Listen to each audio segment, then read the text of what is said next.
Our next paper is by Keaton Vanderploeg, who is a local of Flagstaff, bless you, and works as an educational tour guide inside Grand Canyon National Park. He grew up in Arizona and attended Arizona State University, where he received degrees in life sciences and history. Fascinated with the ecology and human history of Grand Canyon National Park, he moved to Flagstaff and began work with Canyon Dave Tours in 2017, spending this time learning more about the park and surrounding areas. His paper is Pete Berry, Looking for Grandview.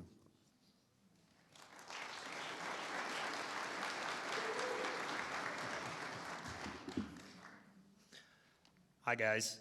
So if you've ever been out to Grandview Point, you've probably seen a couple of these photos. Pete Berry was the first hotel operator at the Grand Canyon, so we're going to talk about him today. So in his early life, he was born in Iowa in 1858, but by 1866, his family had moved to Missouri. He was the youngest of 8 children, and in 1879, him and his older brother John moved to Pitkin, Colorado, where they tried their hand at mining. And while Pete might have enjoyed the miner's life, it seemed like John was looking for other Western ventures. So in 1883, John left Colorado and moved to the brand new town of Flagstaff, Arizona. In Flagstaff, John Berry opened the San Juan Saloon on Railroad Avenue, which is now Route 66. It soon became one of the town's most popular businesses. It had a great location next to the train depot, and Berry offered fine cigars, wines, spirits. Gambling was popular. He brought in a piano and boasted, if you want to hear good music, go to the San Juan. With the addition of a lunch counter and a barber shop, the saloon was a popular place day or night.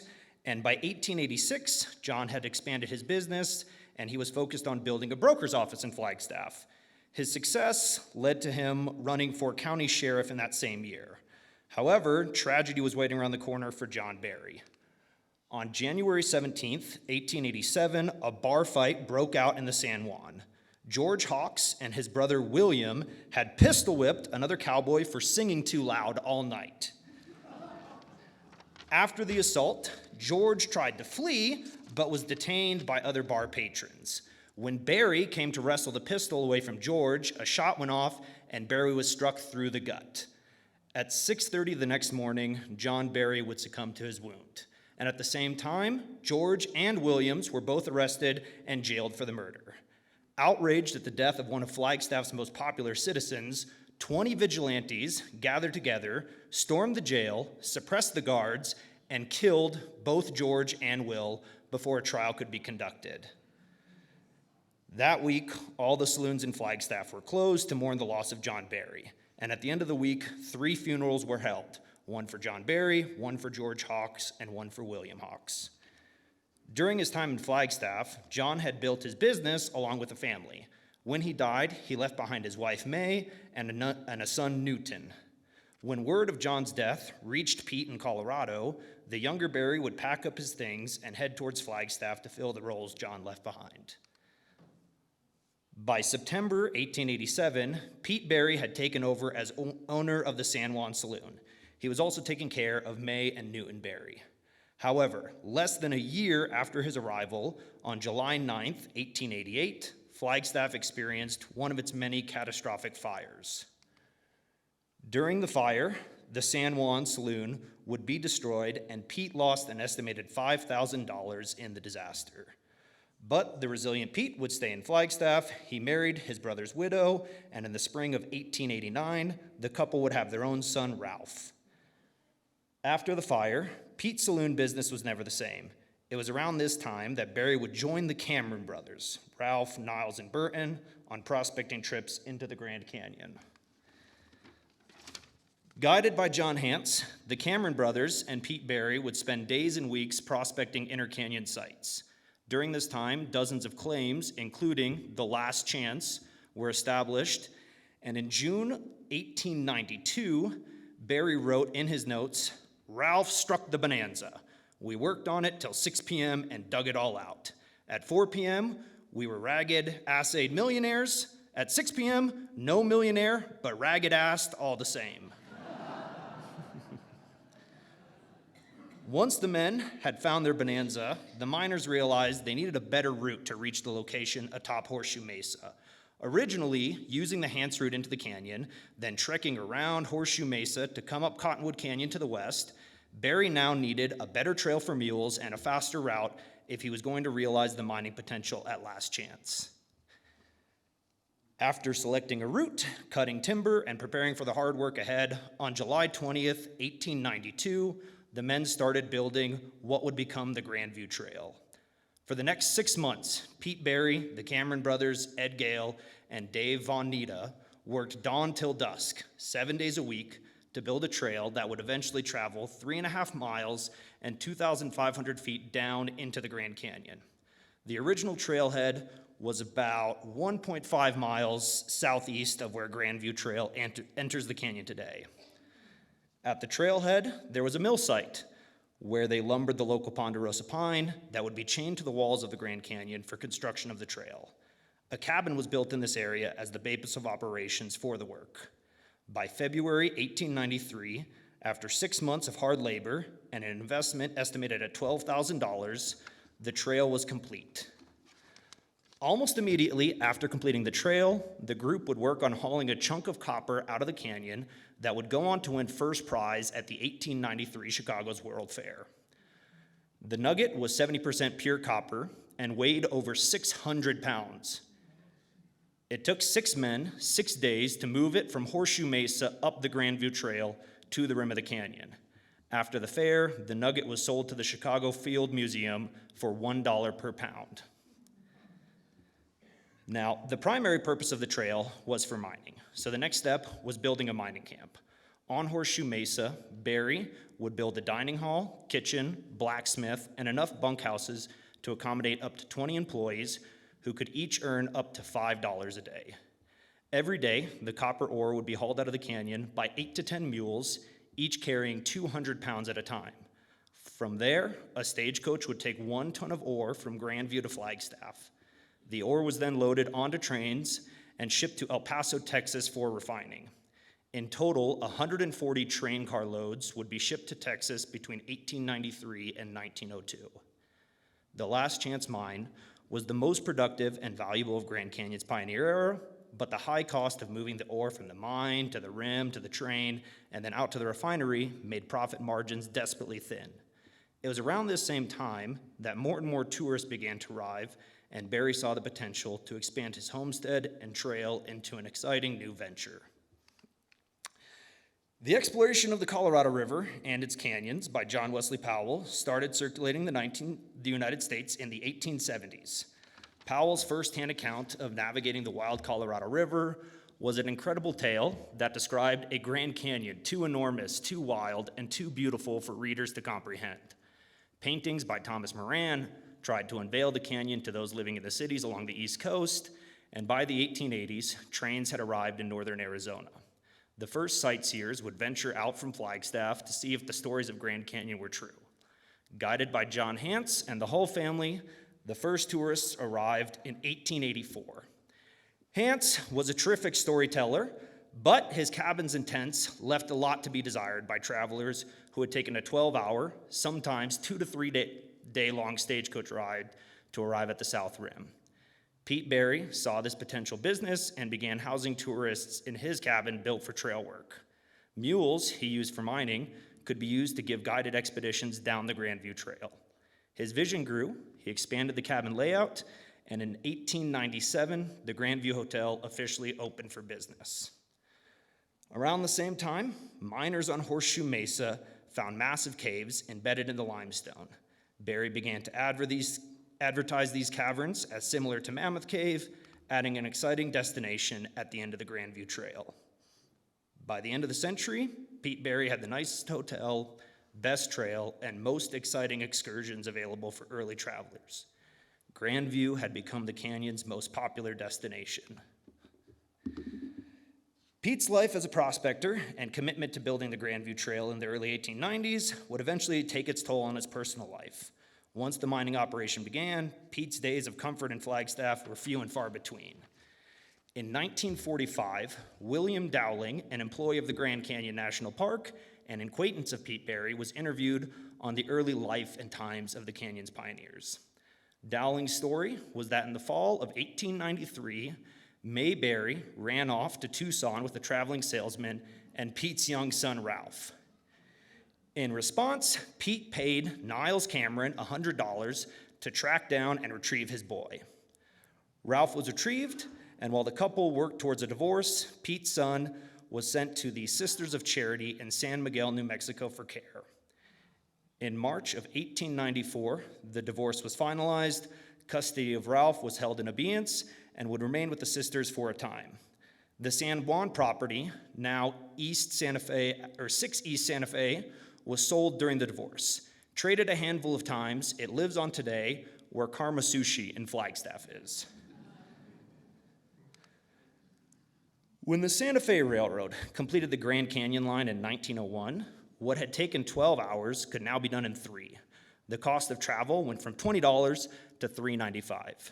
But Pete Berry did not work for the railroad, and the train tracks ended nearly 14 miles west of the Grandview Hotel.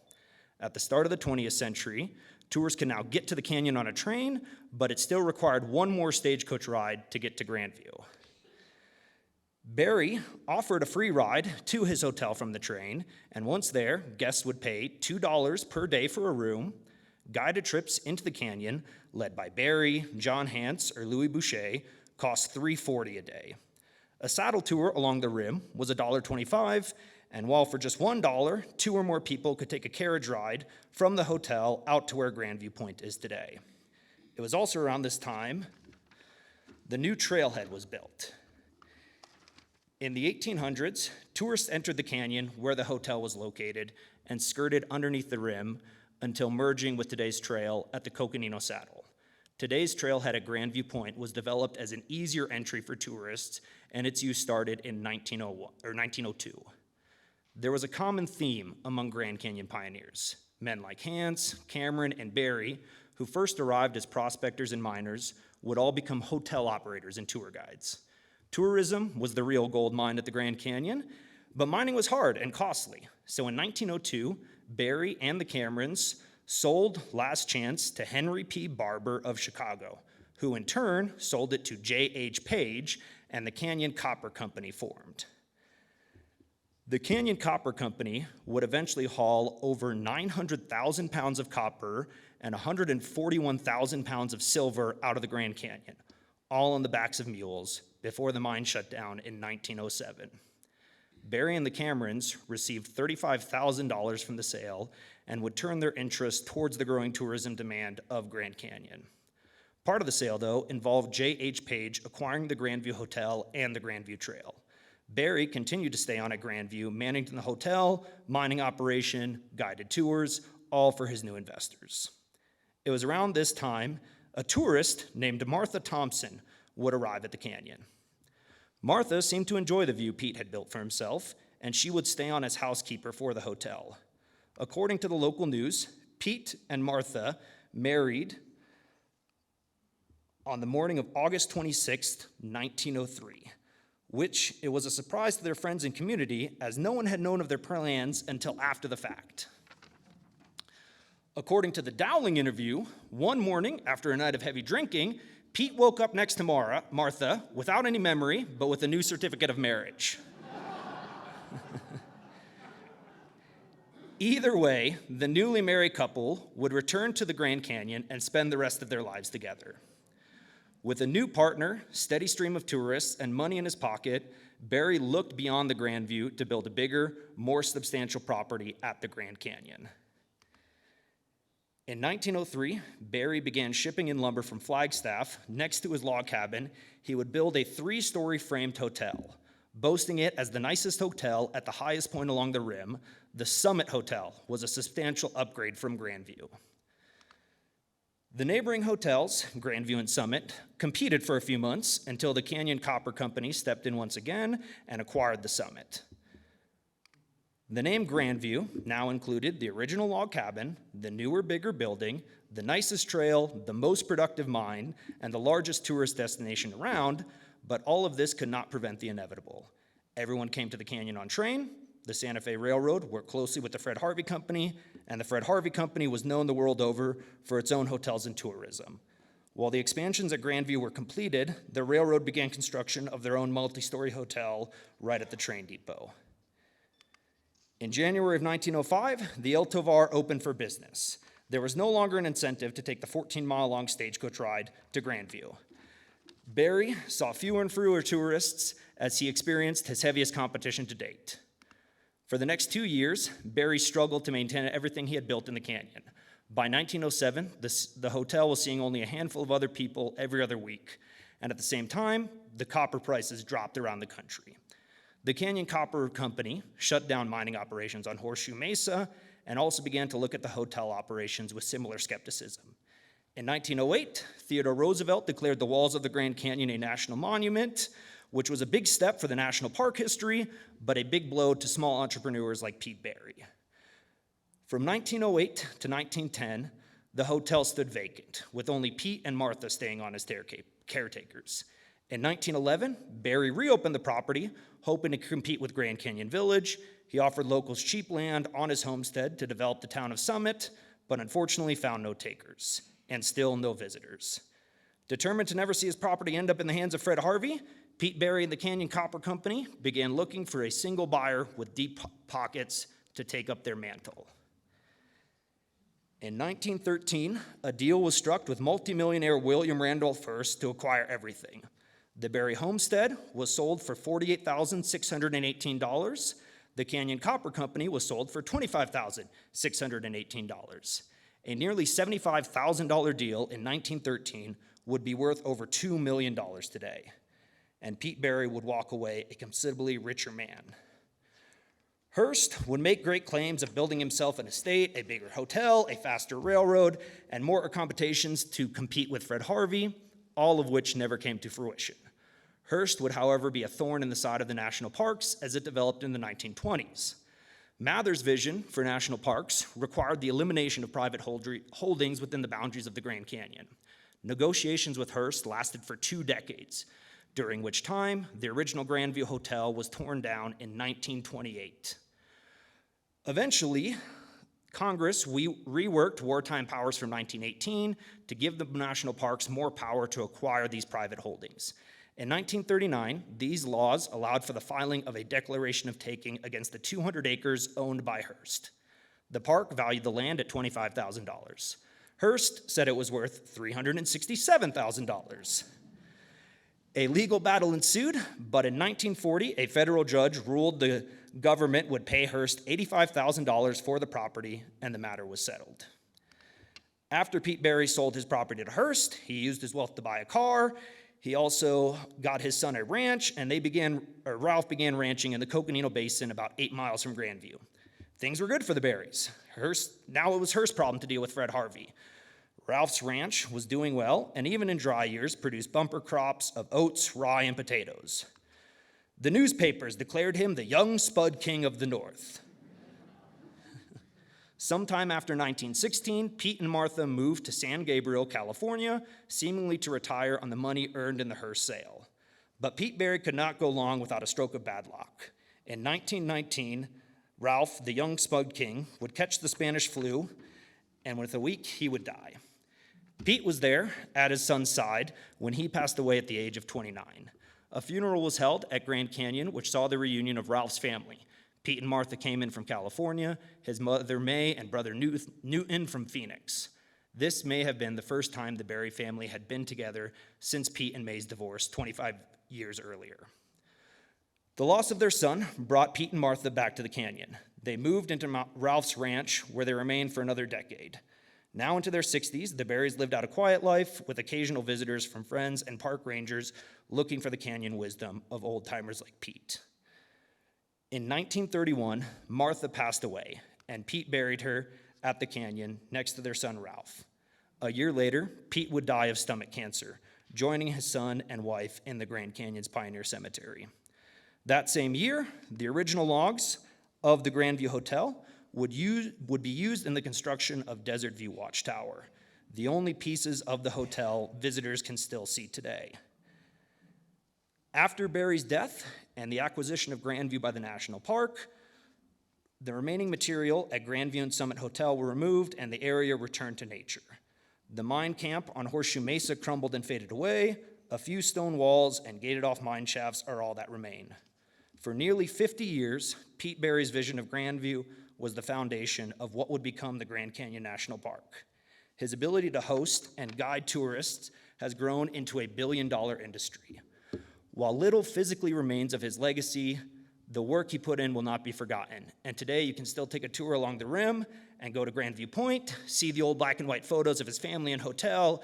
You can still hike the Grandview Trail to Horseshoe Mesa, and you can still get a sense of what life was like when the first tourists arrived in the 1800s. And I'd just like to say thanks to these particular sources. Dick Brown wrote about Pete Barry in the Old Pioneer. That's a great article. Of course, Michael Anderson's Living on the Edge. And in particular, Deborah Sutphin. She wrote 2 pieces, Too Hard a Nut to Crack in the Journal of Arizona History, and her dissertation on the Grandview, Hermit, and South Kaibab trails has way, way more information about Pete Barry. So if you guys ever want to learn more about Pete, I recommend those sources. And also, thanks to the Grand Canyon Archives, Kim Bessem sent me some information that was very helpful, and the NAU archives were also very helpful. Awesome, guys. Thank you.